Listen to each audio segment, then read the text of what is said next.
कृष्णा मित्रों, प्रभु चरणों में वंदन करते हुए मैं प्रियंका स्वागत करती हूँ आपका जीवन और आध्यात्म में। कैसे हैं आप सब मित्रों? आज मैं आप लोगों के लिए लेके आई हूँ श्री जगन्नाथ जी की कहानियाँ। कहानी है भगवान जगन्नाथ जी कहाँ मिले थे। विद्यापति ने ललिता से अपने पिता द्वारा प्रतिदिन सुबह किसी अज्ञात स्थान पर जाने और सूर्योदय के पूर्व लौट आने का रहस्य पूछा। विश्वासु का नियम किसी हाल में नहीं टूटता था, चाहे कितनी भी विकट परिस्थिति। ललिता के सामने धर्म संकट आ गया था। वह पति की बात को ठुकरा नहीं सकती थी, लेकिन पति जो पूछ रहा था वह उसके वंश की गोपनीय परंपरा से जुड़ी हुई बात थी, जिसे खोलना संभव नहीं था। ललिता ने कहा, स्वामी, यह हमारे कुल का रहस्य है जिसे किसी के सामने खोला नहीं जा सकता है, परंतु आप मेरे पति हैं और मैं आपको कुल का पुरुष मानते हुए जितना संभव है उतना ही बताती हूँ। यहाँ से कुछ दूरी पर एक गुफा है जिसके अंदर हमारे कुल देवता हैं। उनकी पूजा हमारे सभी पूर्वज करते आए हैं। यह पूजा निर्वात चली आ रही है। उसी पूजा के लिए पिताजी रोज सुबह नियमित रूप से जाते हैं। विद्यापति ने ललिता से कहा कि वह भी उनके कुल देवता के दर्शन करना चाहते हैं। ललिता बोली, यह संभव नहीं है।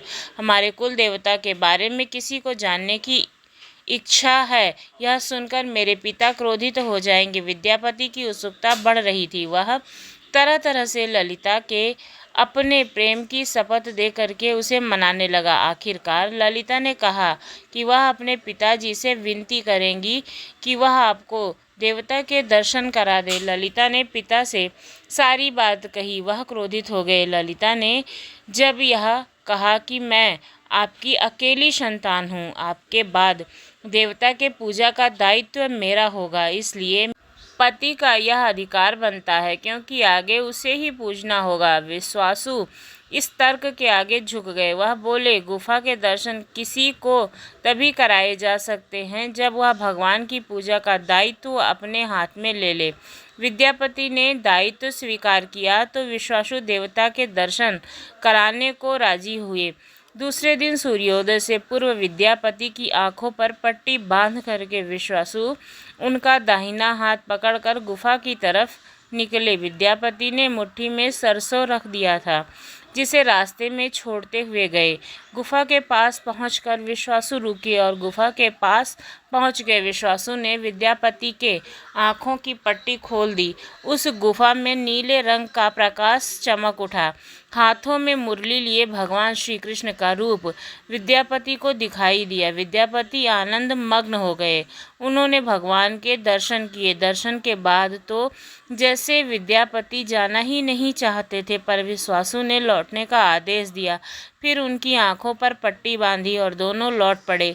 लौटने पर ललिता ने विद्यापति से पूछा। विद्यापति ने गुफा में दिखे अलौकिक दृश्य के बारे में पत्नी को बताना भी उसने उचित नहीं समझा। वह टाल गए। यह तो जानकारी हो चुकी थी कि विश्वासु श्री कृष्ण की मूर्ति की पूजा करते हैं। विद्यापति को आभास हो गया कि महाराज ने स्वप्न में जिस प्रभु विग्रह के बारे में देववाणी सुनी थी वह इसी मूर्ति के बारे में थी। विद्यापति विचार करने लगे कि किसी तरह इसी मूर्ति को लेकर राजधानी पहुंचना होगा। वह एक तरफ तो गुफा से मूर्ति को लेकर जाने की सोच रहे थे और वहीं दूसरी तरफ भीलराज और पत्नी के साथ विश्वासघात के विचार से उनका मन व्यथित हो रहा था। विद्यापति धर्म अधर्म के बारे में सोचते रहे। फिर विचार आया कि यदि विश्वासु ने सचमुच उन पर विश्वास किया होता तो आंखों पर पट्टी बांधकर गुफा तक नहीं ले जाता, इसलिए उसके साथ विश्वासघात का प्रश्न नहीं उठता। उसने गुफा से मूर्ति चुराने का मन बना लिया। विद्यापति ने ललिता से कहा कि वह अपने माता पिता के दर्शन करने के लिए जाना चाहते हैं। वे उसे लेकर परेशान होंगे। ललिता भी साथ चलने को तैयार हुई तो विद्यापति ने यह कहकर समझा दिया कि वह शीघ्र ही लौटेगा तो उसे लेकर जाएगा। ललिता मान गई। विश्वासु ने उसके लिए घोड़े का प्रबंध किया। अब तक सरसों के दाने से पौधे निकल आए थे। उनको देखता विद्यापति गुफा तक पहुंच गया। उसने भगवान की स्तुति की और क्षमा प्रार्थना के बाद उनकी मूर्ति उठाकर झोले में रख ली। शाम तक वह राजधानी पहुंच गया और सीधा राजा के पास गया। उसने दिव्य प्रतिमा राजा को सौंप दी और पूरी कहानी सुनाई। राजा ने बताया कि उसने कल एक सपना देखा है कि सुबह सागर में एक कुंदा बहकर आएगा। उस कुंदे की नक्काशी करवा कर भगवान की मूर्ति बनवा लेना, जिसका अंश तुम्हें प्राप्त होने वाला है वह भगवान श्री विष्णु का स्वरूप होगा। तुम जिस मूर्ति को लाए हो वह भी भगवान विष्णु का अंश है। दोनों अस्वस्थ थे कि उनकी तलाश पूरी हो गई है। राजा ने कहा कि जब भगवान द्वारा भेजी लकड़ी से हम इस प्रतिमा का बड़ा स्वरूप बनवा लेंगे, तब तुम अपने ससुर से मिलकर उन्हें मूर्ति वापस देना। उनके कुल देवता का इतना बड़ा विग्रह एक भव्य मंदिर में स्थापित देखकर उन्हें खुशी ही होगी। दूसरे दिन सूर्योदय से पूर्व राजा विद्यापति व मंत्रियों को लेकर सागर तट पर पहुंचा। स्वप्न के अनुसार एक बड़ा कुंदा पानी में बहकर आ रहा था। सभी उसे देखकर प्रसन्न हुए। 10 नावों पर बैठकर राजा के सेवक उस कुंदे को खींचने पहुँचे। मोटी मोटी रस्सियों से कुंदे को बांधकर खींचा जाने लगा, लेकिन कुंदा टस से मस नहीं हुआ और लोग भेजे गए, लेकिन सैकड़ों लोग और नावों का प्रयोग करके भी कुंदे को हिलाया तक नहीं जा सका। राजा का मन उदास हो गया। सेनापति ने एक लंबी सेना कुंदे को खींचने के लिए भेज दी। सारे सागर में सैनिक ही सैनिक नजर आने लगे, लेकिन सभी मिलकर कुंदे को अपने हाथ से हिला तक न सके।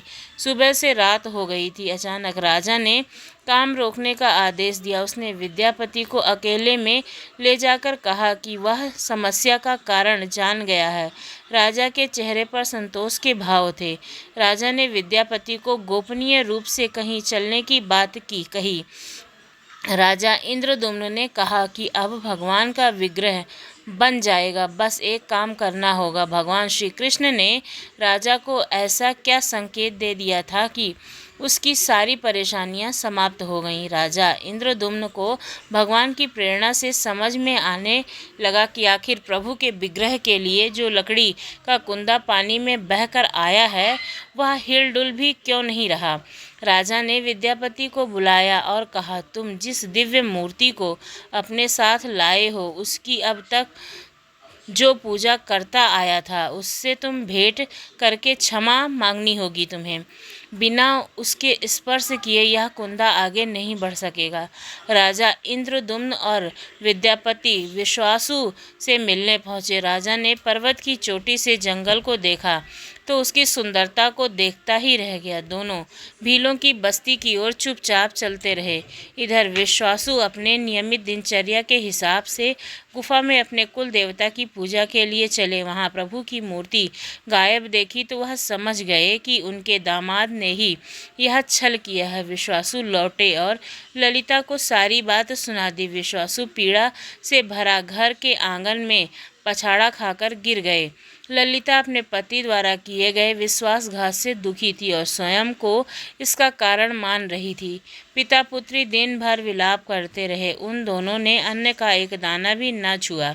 अगली सुबह विश्वासु उठे और सदा की तरह अपनी दिनचर्या का पालन करते हुए गुफा की तरफ बढ़ निकले। वह जानते थे कि प्रभु का विग्रह वहाँ नहीं है, फिर भी उनके पैर गुफा की ओर खींचे चले जाते थे। विश्वासु के पीछे ललिता और रिश्तेदार भी चले। विश्वासु गुफा के भीतर पहुँचे जहाँ भगवान की मूर्ति होती थी। उस चट्टान के पास खड़े होकर हाथ जोड़कर खड़े रहे, फिर उस ऊंची चट्टान पर गिर गए और विलख विलख कर रोने लगे। उनके पीछे राजा भी अभी रो रही थी। एक भील युवक भागता हुआ गुफा के पास आया और बताया कि उसने महाराज और उनके साथ विद्यापति को बस्ती की ओर आते हुए देखा है। यह सुनकर सब चौंक उठे। विश्वासु राजा के स्वागत गुफा से बाहर आए, लेकिन उनकी आंखों में अश्रु। राजा इंद्रमन विश्वासु के पास आए और उन्हें अपने हृदय से लगा लिया। राजा बोले, भीलराज, तुम्हारे कुल देवता की प्रतिमा का चोर तुम्हारा दामाद नहीं, मैं हूँ। उसने तो अपने महाराज के आदेश का पालन किया है। यह सुनकर सब चौंक उठे। विश्वासु ने राजा को आसन दिया। राजा ने उस विश्वासु को शुरू से अंत तक पूरी बात बताकर कहा कि आखिर क्यों यह सब करना पड़ा। फिर राजा ने उनसे अपने स्वप्न और जगन्नाथपुरी में सागर तट पर मंदिर निर्माण की बात कह सुनाई। राजा ने विश्वासु से प्रार्थना की, भील सरदार विश्वासु कई पीढ़ियों से अपने वंश के लोग भगवान की मूर्ति को पूजते आए हैं। भगवान ने उस विग्रह के दर्शन सभी को मिले, इसके लिए आपकी सहायता चाहिए। ईश्वर द्वारा भेजे गए लकड़ी के कुंदे से बनी मूर्ति के भीतर हम इस दिव्य मूर्ति को सुरक्षित रखना चाहते हैं। अपने कुल की प्रतिमा को पुरी के मंदिर में स्थापित करने की अनुमति दो। उस कुंदे को तुम स्पर्श करोगे तभी वह हिलेगा। विश्वासु राजी हो गए। राजा सपरिवार विश्वासु को लेकर सागर तट पर पहुँचे। विश्वासु ने कुंदे को छुआ। छूते ही कुंदा अपने आप तैरता हुआ किनारे पर आ गया। राजा के सेवकों ने उस कुंदे को राजमहल में पहुंचा दिया।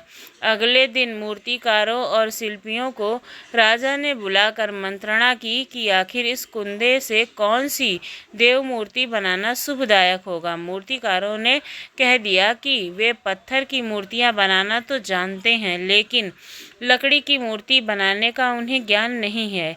एक नए विघ्न के पैदा होने से राजा फिर चिंतित हो गए। उसी समय वहां एक बूढ़ा आया। उसने राजा से कहा, इस मंदिर में आप भगवान श्री कृष्ण को उनके भाई बलभद्र और बहन सुभद्रा के साथ विराजमान करें। इस दैव योग का यही संकेत है। राजा को उस बूढ़े व्यक्ति की बात से सांत्वना तो मिली, लेकिन समस्या यह थी कि आखिर मूर्ति बने कैसे। उस बूढ़े ने कहा, मैं इस कला में कुशल हूँ। मैं इस पवित्र कार्य को पूरा करूँगा और मूर्तियाँ बनाऊँगा, पर मेरी एक शर्त है। राजा प्रसन्न हो गए और उसकी शर्त पूछी। बूढ़े शिल्पी ने कहा, मैं भगवान की मूर्ति निर्माण का काम एकांत में करूँगा। मैं यह काम बंद कमरे में करूँगा। कार्य पूरा करने के बाद मैं स्वयं दरवाज़ा खोलकर आऊँगा।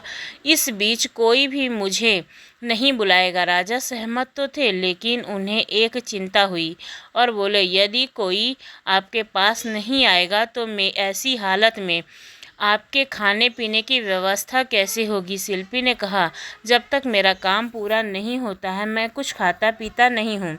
राज मंदिर के एक विशाल कक्ष में उस बूढ़े शिल्पी ने स्वयं को 21 दिनों के लिए बंद कर लिया और काम शुरू कर दिया। भीतर से आवाज़ें आती थीं। महारानी कुचिड़ा देवी दरवाजे से कान लगाकर अक्सर छेनी हथौड़े के चलने की आवाज़ें सुना करती थी। महारानी रोज की तरह कमरे के दरवाजे से कान लगाए खड़ी थी। 15 दिन बीते थे कि उन्हें कमरे से आवाज़ सुनाई पड़नी बंद हो गई। जब मूर्तिकार के काम करने की कोई आवाज़ ना मिली तो रानी चिंतित हो गई। उन्हें लगा कि वृद्ध आदमी है, खाता पीता भी नहीं, कहीं उसके साथ कुछ अनिष्ट ना हो गया हो। व्याकुल होकर रानी ने दरवाजे को धक्का देकर खोला और भीतर झाँक कर देखा।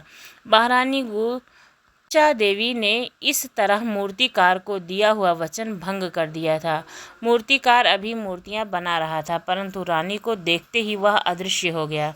मूर्ति निर्माण का कार्य अभी तक पूरा भी नहीं हुआ था। हाथ पैर पर निर्माण पूर्ण नहीं हुआ था। वृद्ध शिल्पकार के रूप में स्वयं देवताओं के शिल्पी भगवान विश्वकर्मा आए थे। उनके अदृश्य होते ही मूर्तियां अधूरी ही रह गईं। इसी कारण आज भी यह मूर्तियां वैसी ही हैं। उन प्रतिमाओं को ही मंदिर में स्थापित कराया गया। कहते हैं विश्वासु संभवतः उस जरा बहेलिये का वंशज था जिसने अनजाने में भगवान कृष्ण की हत्या कर दी थी। विश्वासु शायद कृष्ण के पवित्र अवशेषों की पूजा करता था। वे अवशेष मूर्तियों में छिपाकर रखे गए थे।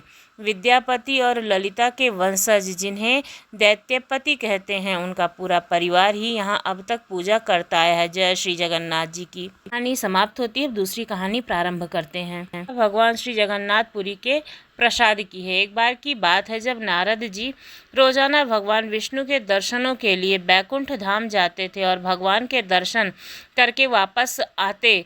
यही क्रम रोजाना चलता। एक दिन नारद जी के मन में यह विचार आया कि काश मुझे भगवान का प्रसाद मिल जाए तो कितना अच्छा होगा। यही विचार करके वह माता लक्ष्मी के पास गए और आग्रह, माता क्या आप मुझे भगवान का प्रसाद देंगी? आपकी बड़ी ही कृपा होगी।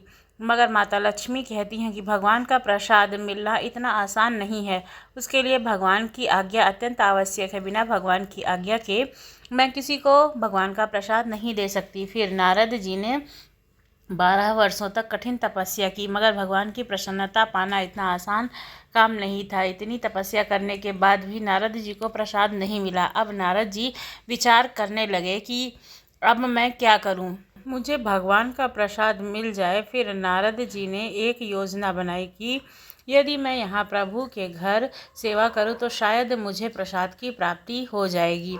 ऐसा विचार करके नारद जी ने एक स्त्री का रूप धारण किया। साड़ी पहन करके और श्रृंगार करके रोजाना रात को 2 से 3 बजे के बीच में भगवान के दरबार में झाड़ू लगाते और पूरी सफाई रात अंधेरे में करके चले जाते थे। ऐसा कई दिनों तक चलता रहा। यह सब देखकर लक्ष्मी जी हैरान हो गईं और इतनी सुबह सुबह कौन आकर के पूरा दरबार साफ करके चला जाता है, यह तो जानना ही पड़ेगा।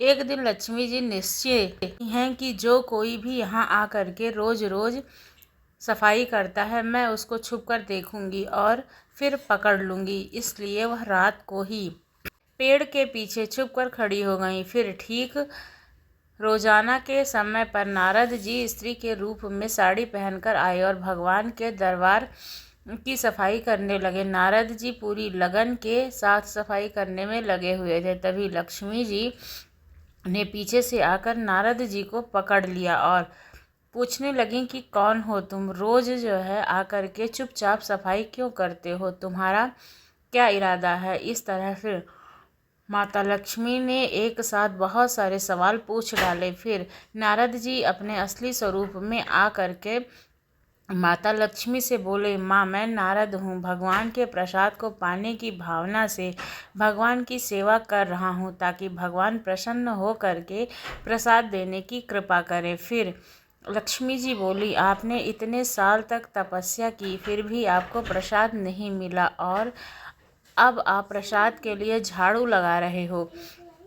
माता बहुत आश्चर्यचकित हो गई, मगर नारद जी घर पर तो धुन लगा कर लिए सवार थी, प्रभु का प्रसाद खाना है। वह फिर माँ से आग्रह करने लगे कि माँ आप बोलिए प्रभु को कि मुझ पर दया करें और प्रसाद मुझे प्रदान करें। फिर माता लक्ष्मी देव नारायण भगवान विष्णु के पास गईं और प्रभु से पूछा कि नारद जी आपके प्रसाद के लिए बहुत आग्रह कर रहे हैं, कृपया कर प्रभु आप उनकी विनती स्वीकार करो। फिर नारायण भगवान विष्णु मुस्कुराए और बोले कि आप जाकर नारद जी के लिए 56 प्रकार का भोजन तैयार करो। फिर माता लक्ष्मी जी भगवान की आज्ञा पा करके भगवान विष्णु का प्रसाद तैयार करती हैं, 56 प्रकार का व्यंजन बनाती हैं और फिर उनका भगवान श्री हरि विष्णु जी को भोग लगाती हैं।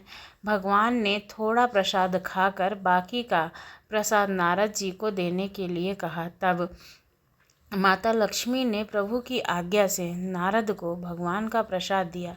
नारद जी बहुत अधिक प्रसन्न हुए और बहुत ही चाव से पूरा प्रसाद खा लिया। फिर तो नारद जी ने भगवान का नाम जितना जपते थे उसका लाख गुना हो जाता है, क्योंकि भगवान का प्रसाद जो नारद जी ने खाया था।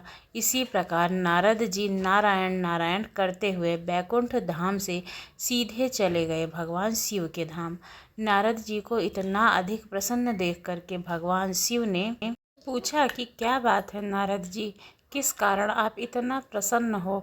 नारद जी बताते हैं कि उन्हें श्री भगवान विष्णु का प्रसाद जो खाने को मिला है, मैं तो धन्य हो गया हूँ। भगवान शिव जी ने नारद जी से कहा कि यह तो गलत बात है नारद जी, आपने अकेले ही भगवान का पूरा प्रसाद खा लिया, थोड़ा तो हमारे लिए ले करके आते। नारद जी बोलते हैं कि भगवान का प्रसाद खाते हुए मुझे भगवान के सिवा कुछ और याद ही नहीं आ रहा था, इसलिए मैंने सारा प्रसाद खा लिया।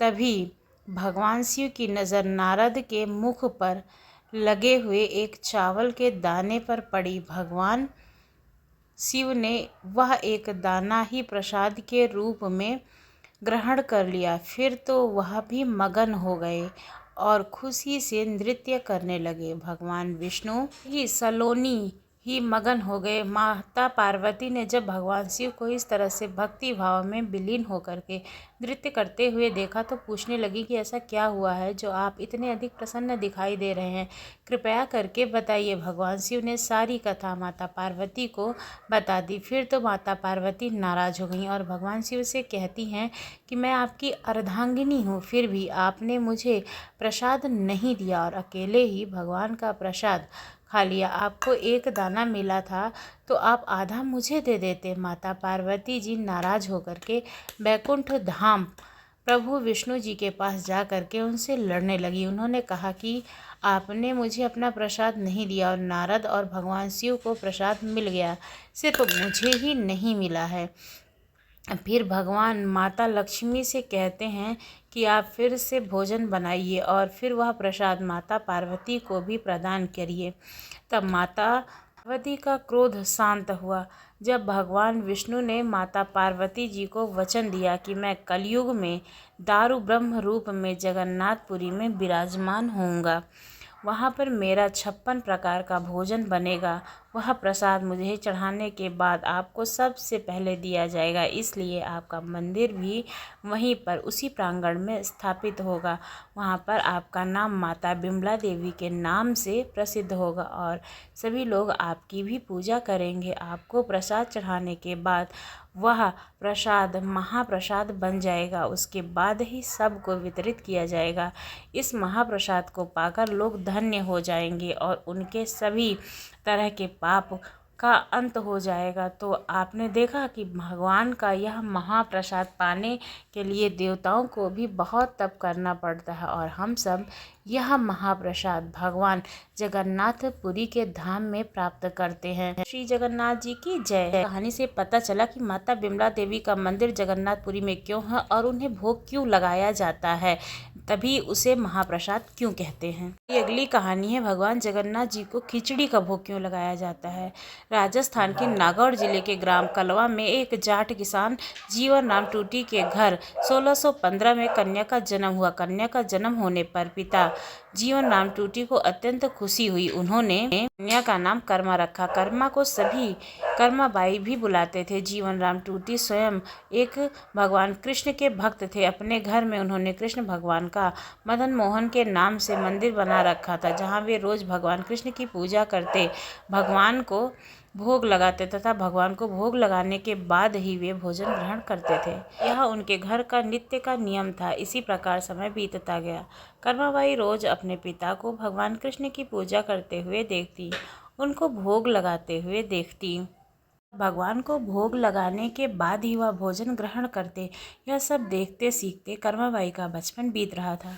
कुछ वर्षों के बाद कर्माबाई के पिता कुछ दिनों के लिए तीर्थ यात्रा पर चले गए। तीर्थ यात्रा पर जाने से पहले पिता जीवन राम टूटी ने कर्माबाई को भगवान की पूजा की विधि समझाई और कहा कि भगवान को भोग लगाकर ही भोजन ग्रहण करना और घर का ध्यान रखना। इस प्रकार भगवान की पूजा और घर की देखरेख का काम कर्माबाई को सौंप करके उनके पिता कुछ दिनों के लिए तीर्थ यात्रा पर चले गए। अब अगले दिन कर्माबाई ने सुबह जल्दी उठकर कृष्ण भगवान को भोग लगाने के लिए बाजरे का खिचड़ा बनाया।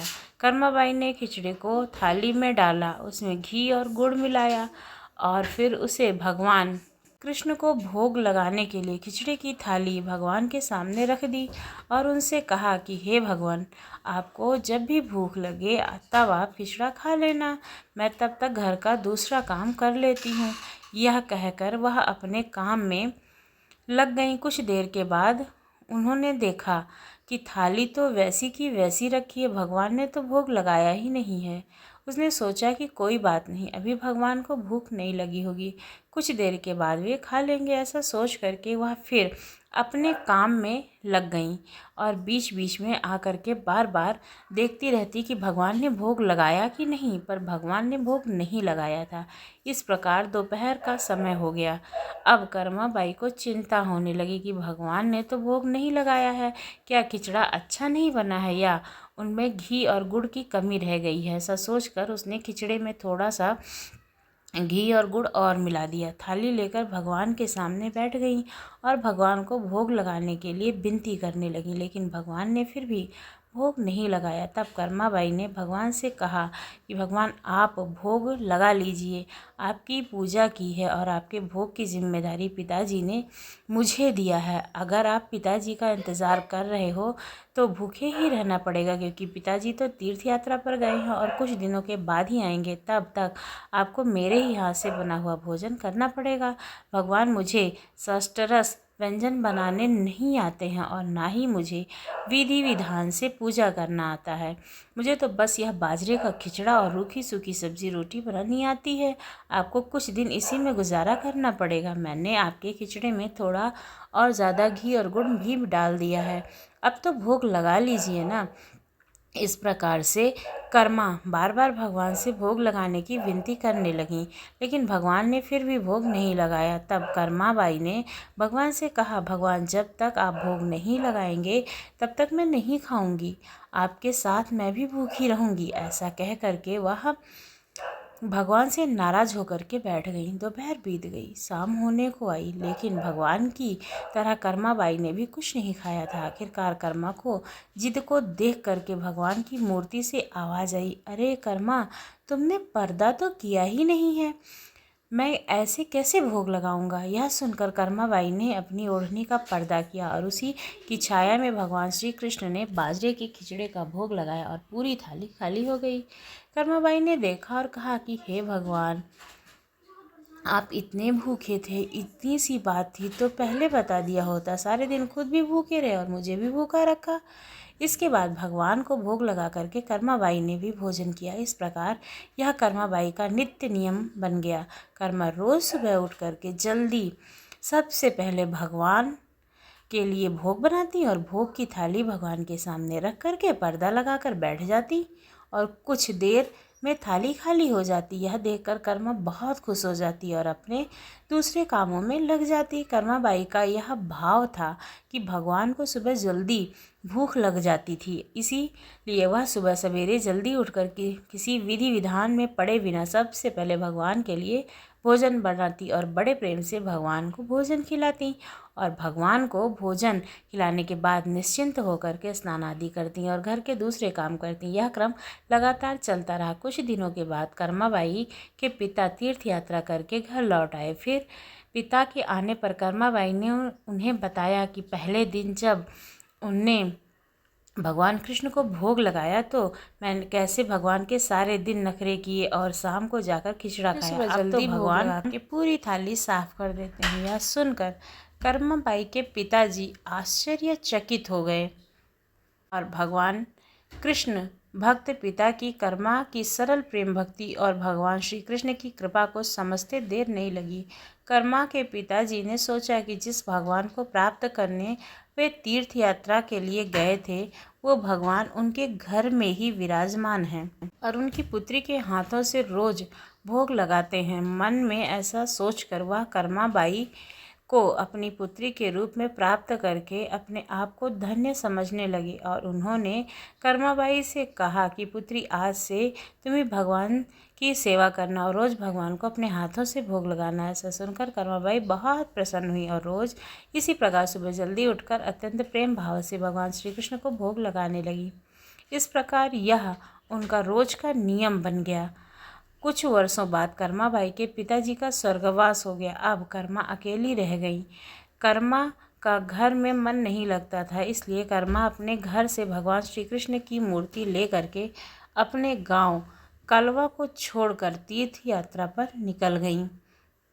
भारत में अलग अलग तीर्थों के दर्शन करते कर्माबाई उड़ीसा में जगन्नाथपुरी पहुंच गई तथा जगन्नाथपुरी में ही कर्मा ने निवास करने का निश्चय किया। जगन्नाथपुरी में ही कर्मा ने एक छोटी सी कुटिया बना ली और उसमें निवास करने लगी। अब कर्मा रोज अपने नियम के अनुसार सुबह जल्दी सवेरे उठकर भगवान श्री कृष्ण के लिए प्रेम से खिचड़े को बनाती और भगवान को थाली में भोग लगाती। कुछ देर के बाद भगवान खिचड़ा खा लेते और थाली साफ हो जाती और उसके बाद कर्मा अपने स्नान ध्यान करके नित्य कर्मों में लग जाती और इसी प्रकार यह क्रम निरंतर चलता रहा। एक दिन कर्माबाई के भगवान श्री कृष्ण को भोग लगाने के बाद एक छोटा सा बालक उनके पास आया और उनसे बोला कि माँ, मुझे भूख लगी है, कुछ खाने को दो ना। कर्माबाई ने कहा, हाँ बेटा, मैंने अभी अभी खिचड़ा बनाया है, आजा बैठ, तू भी खिचड़ा खा ले। यह कहकर कर्माबाई ने बड़े ही प्यार से भगवान को खिचड़ा परोसा और बालक ने भी बड़े ही चाव से खिचड़ा खाया। उस दिन से वो बालक के रूप में स्वयं भगवान जगन्नाथ कर्माबाई के हाथ से बना खिचड़ा खाने साक्षात पधारे। बालक ने जल्दी से खिचड़ा खा लिया और उनसे कहा, माँ, खिचड़ा बहुत अच्छा बना है, मैं कल भी खिचड़ा खाने आ जाऊँगा। यह कह कर के, क्या कल बेटा, मैं तेरे लिए रोज़ खिचड़ा बना कर रखूँगी, तू रोज़ खिचड़ा खाने आ जाया कर। बालक ने कहा, ठीक है माँ, मैं रोज़ खिचड़ा खाने आऊँगा। यह कह कर के वह बालक चला गया। अगले दिन से बालक रोज़ सुबह सवेरे कर्मा बाई के पास खिचड़ा खाने आने लगा। कर्माबाई भी रोज़ अपने नियम से सुबह सवेरे जल्दी उठकर भगवान श्री कृष्ण के लिए खिचड़ा बनाती और भगवान के सामने थाली रखती। फिर भगवान खिचड़े का भोग लगाते और उनसे कुछ बाद ही वो बालक आ जाता। फिर कर्माबाई उसे भी प्रेम से खिचड़ा खिलाती और उसके बाद अपने स्नान ध्यान आदि दैनिक कार्यों में लग जाती। यह क्रम इसी प्रकार चलता रहा। एक दिन कर्माबाई की कुटिया के पास एक साधु आया और उस साधु ने बातों ही बातों में उसे पता चला कि कर्माबाई बिना स्नान ध्यान किए चौका बर्तन के भगवान श्री कृष्ण के लिए खिचड़ा बनाती हैं और भोग लगा देती हैं। उसने कर्माबाई से कहा, स्नान किया, बिना भगवान की पूजा करने और भोग लगाने से पाप लगता है। इसलिए उसने कर्माबाई को स्नान करके पूरी विधि विधान से पूजा करके भोग लगाने को कहा। साधु से ऐसा सुनकर भोली भाली कर्मा अगले दिन सुबह जल्दी उठकर स्नान करके खिचड़ा बनाने लगी और विधि विधान से पूजा करके भगवान का भोग लगाया। यह सब करने से कर्माबाई को बहुत देर लग जाती, लेकिन वो बालक तो रोज़ सुबह अपने समय पे ही आ जाता और कर्मा से कहता, माँ, मुझे भूख लगी है, मुझे जल्दी खिचड़ा दे। माँ जल्दी कर, माँ जल्दी कर। और कर्मा जल्दी से जल्दी उससे कहती, थोड़ी देर रुक जा बेटा, अभी देर देती हूँ, थोड़ी देर रुक जा बेटा। और यह कर्मा भगवान श्री कृष्ण को भोग लगाकर बालक को खिचड़ा देती तो बालक उसे बहुत ही शीघ्रता से खाकर हाथ मुंह साफ किए बिना ही जल्दी से उठ करके भाग जाता। और यह क्रम कुछ दिनों तक चलता रहा और उन्हीं दिनों में भगवान श्री जगन्नाथ जी के मंदिर में सुबह के समय भगवान की मूर्ति के मुख पर खिचड़ा लगा हुआ रहता। यह देखकर भगवान जगन्नाथ की सेवा में रहने वाले पुजारी, जो स्वयं को अब बहुत बड़ा भक्त मानते थे, वे सोचते, आजकल यह भगवान श्री जगन्नाथ के मुख पर खिचड़ा कैसे लगा हुआ है, या तो खिचड़े का भोग नहीं लगाते तो फिर यह खिचड़ा कहाँ से आता है। कुछ दिनों तक लगातार भगवान श्री जगन्नाथ जी के मुख पर खिचड़ा लगा देखते पुजारी इसी भगवान की लीला मानते और समझ जाते कि भगवान रोज कहीं से खिचड़ा खाकर आते हैं। भगवान की लीला को जानकर वो मन ही मन भगवान श्री जगन्नाथ जी से पूछते हैं कि कहाँ से खिचड़ा खा करके आप आते हो, तो भगवान हमें भी बताओ ना। इसी रात भगवान श्री कृष्ण जगन्नाथ जी पुजारी के सामने आते हैं और उनसे कहते हैं कि मेरी एक भक्त है कर्माबाई, जो जगन्नाथपुरी में ही रहती है। वह रोज़ सुबह सवेरे मेरे लिए बाजरे का खिचड़ा बनाती है और बड़े प्रेम से मुझे भोग लगाती है और मैं रोज़ सुबह जल्दी कर्माबाई के पास खिचड़ा खाने जाता हूँ। मुझे उनके हाथ का बना खिचड़ा बहुत पसंद है। परंतु कुछ दिन पहले कर्मा के पास में एक साधु आया था और उसने उन्हें नहा धो करके खिचड़ा बनाने के लिए कहा है।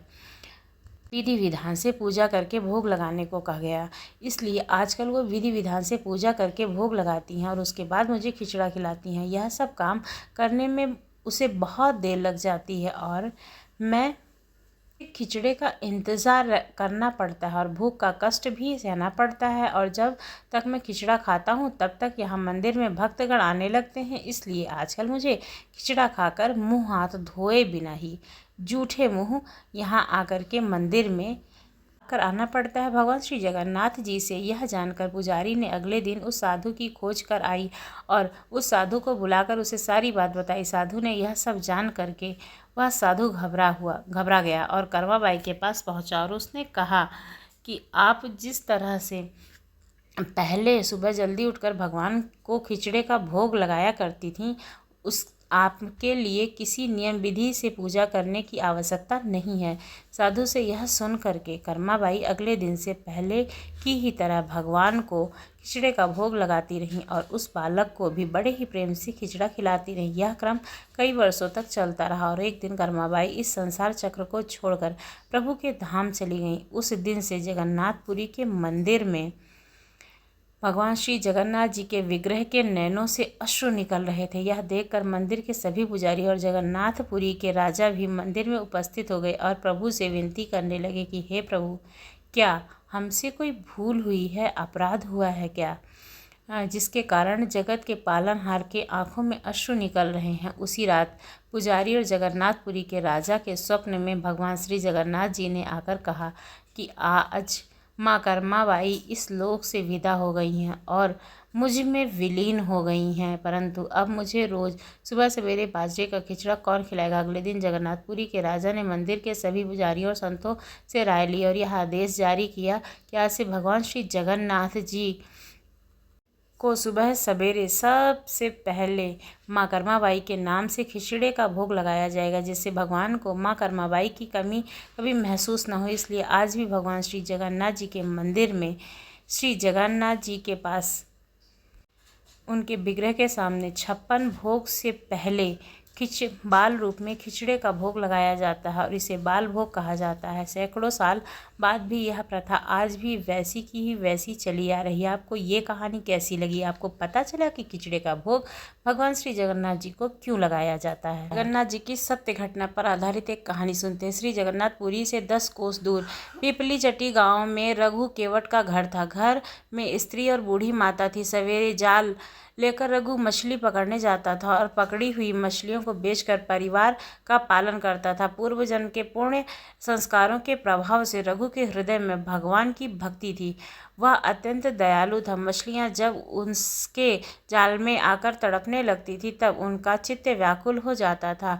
उसे अपने कार्य पर ग्लानि होती थी, परंतु जीवन निर्वाह का कोई दूसरा साधन न होने से वह अपने व्यवसाय को छोड़ नहीं पाता था। रघु ने एक अच्छे गुरु से दीक्षा ले ली, गले में तुलसी की कंठी बांध ली थी। सवेरे स्नान करके वे भगवान का जाप करता था, भागवत सुनता और सत्संग में जाना उसका दैनिक कार्य हो गया था। इस सब से उसका अंतःकरण धीरे धीरे शुद्ध हो गया था।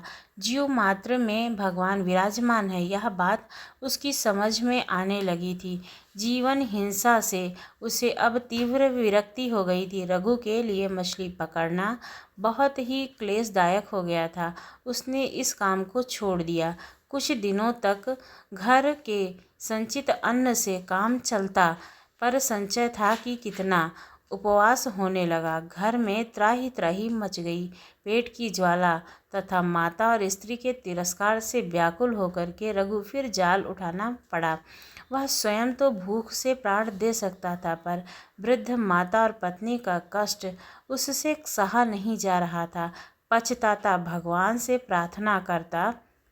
एक दिन वह मछली पकड़ने के लिए जैसे ही एक दिन तालाब पर गया, जाल डालने पर एक बड़ी सी लाल मछली उसमें आई और जल से निकलने पर तड़पने लगी। रघु का हृदय छटपटा उठा। उसे स्मरण आया कि भगवान जीवों में भगवान है। वह तड़पती मछली में स्पष्ट उसे भगवान प्रतीत होने लगे। इसी तरह उसे माता और पत्नी की भूखी आकृति का स्मरण हुआ। दुखी व्याकुल रघु ने मछली को जाल से निकालकर पकड़ा और कहने लगा, मत्स्य रूपधारी हरि, मेरे दुख की बात सुनो। तुम्ही से मुझे धीवर बनाया है। जीवों को मारकर पेट भरने के सिवा और कोई दूसरा उपाय मैं जीवन निर्वाह का नहीं जानता हूँ। इससे तुम को मरने के लिए मैं विवश हूँ। तुम हरि हो या कोई और, आज मेरे हाथ से बचकर नहीं जा सकते हो। दोनों हाथों से जोर से मछली का मुख पकड़ लिया और उसे फाड़ने लगा। सहसा मछली के भीतर से स्पष्ट शब्द आया, रक्षा कर नारायण, रक्षा कर। रघु चकित हो गया, उसका हृदय आनंद से भर गया। मछली को लेकर वह वन की ओर भागा। वहाँ पर्वत से बहुत से झरने गिरते थे। उन झरनों के अनेक जलकुंड बना दिए थे। रघु ने एक कुंड में मछली डाल दी। रघु भूल गया वह कई दिनों से भूखा है, भूल गया कि माता स्त्री उसकी प्रतीक्षा कर रहे होंगे। वह तो कुंड के पास बैठ गया। उसके नेत्रों से दो झरने गिरने लगे। वह भरे कंठ से कहने लगा, मछली के भीतर से मुझे तुमने नारायण नाम सुनाया, अब तुम दर्शन क्यों नहीं देते हो? तुम्हारा स्वर इतना मधुर है तो तुम्हारी छवि कितनी सुंदर होगी। तुम्हारे दर्शन पाए बिना मैं यहाँ से जाऊँगा नहीं। ब्राह्मण वेश में भगवान रघु को वहाँ बैठे बैठे 3 दिन हो गए थे। वह नारायण नारायण रट लगाने लगा। नारायण में तन्मय था। वह बूंद जल तक उसके मुख में नहीं गया। दिन और रात का उसे पता ही नहीं था। भक्ति की सदा खोज खबर रखने वाले भगवान एक वृद्ध ब्राह्मण के वेश में वहाँ आए और पूछने लगे, अरे तपस्वी, तू कौन है? तू इस निर्जन वन में क्यों आया है? कब से बैठा है यहाँ? तेरा नाम क्या है? रघु का ध्यान टूटा। उसने ब्राह्मण को प्रणाम करके कहा, महाराज, मैं कोई भी हूँ, आपको मुझसे क्या प्रयोजन है? बातें करने से मेरे काम में विघ्न पड़ता है, आप पधारें। ब्राह्मण ने तनिक हंसकर कहा, मैं तो चला जाऊंगा, पर तू सोच तो सही कि मछली भी कहीं मनुष्य की बोली बोल सकती है क्या?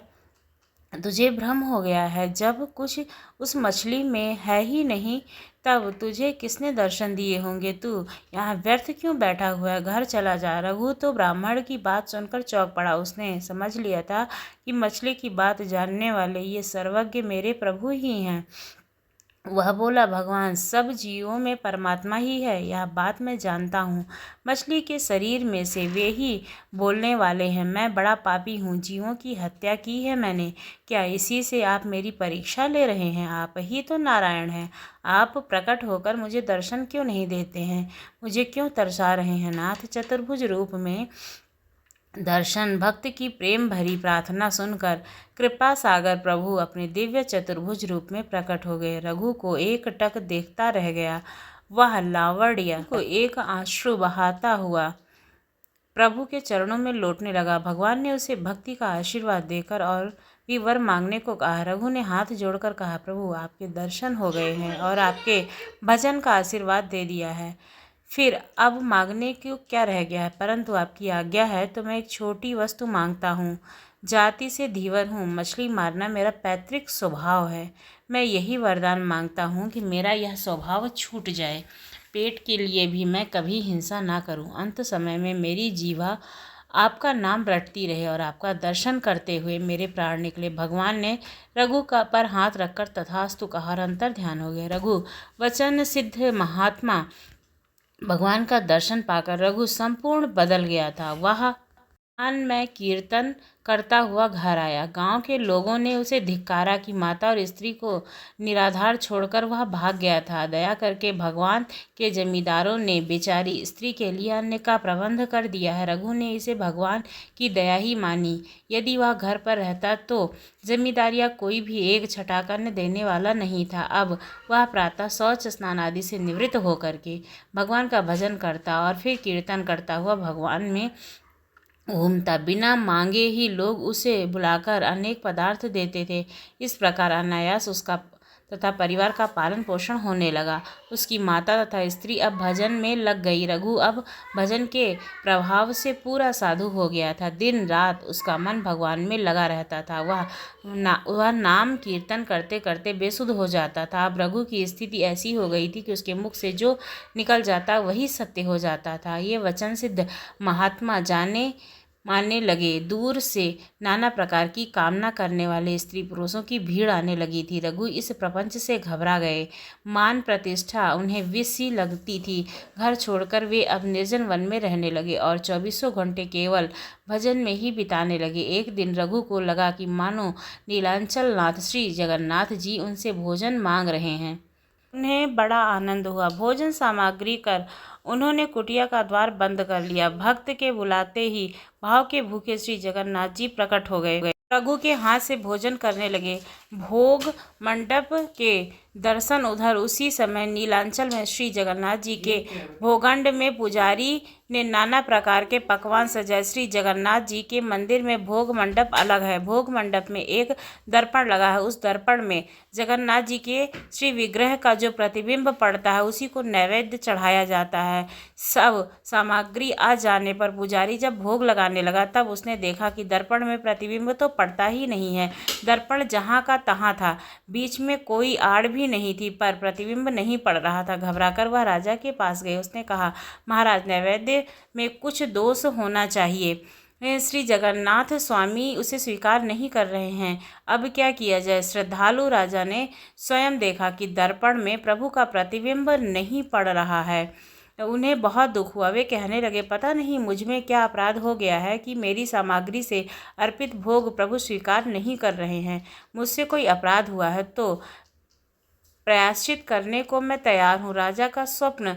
राजा प्रार्थना करते हुए दुखी होकर भगवान के गरुड़ ध्वज के पास जाकर भूमि पर ही लेट गए। भगवान की लीला से लेटते उन्हें तंद्रा आ गई। उन्होंने स्वप्न में देखा कि प्रभु कह रहे हैं कि राजा, तेरा कोई अपराध नहीं है, तू दुखी मत हो। मैं नीलांचल में था ही नहीं, अब प्रतिबिंब किसका पड़ता। मैं तो इस समय पिलपी चटी ग्राम में अपने भक्त रघु केवट की झोपड़ी में बैठा था, उनके हाथ से भोजन कर रहा हूँ। वह जब तक नहीं छोड़ता मैं यहाँ आकर तुम्हारा नैवेद्य कैसे स्वीकार कर सकता हूँ। यदि तुम मुझे यहाँ बुलाना चाहते हो तो मेरे उस भक्त को उसकी माता तथा स्त्री के साथ यहाँ ले आओ, यही उसके रहने की व्यवस्था करो। राजा का स्वप्न टूट गया। वे एकदम उठ खड़े हुए। घोड़े पर सवार होकर शीघ्रता से पिपली चट्टी पहुँचे।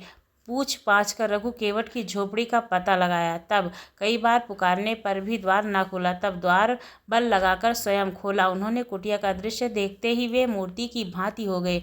रोमांचित शरीर, रघु सामने भोजन रखे किसी को ग्रास दे रहा है।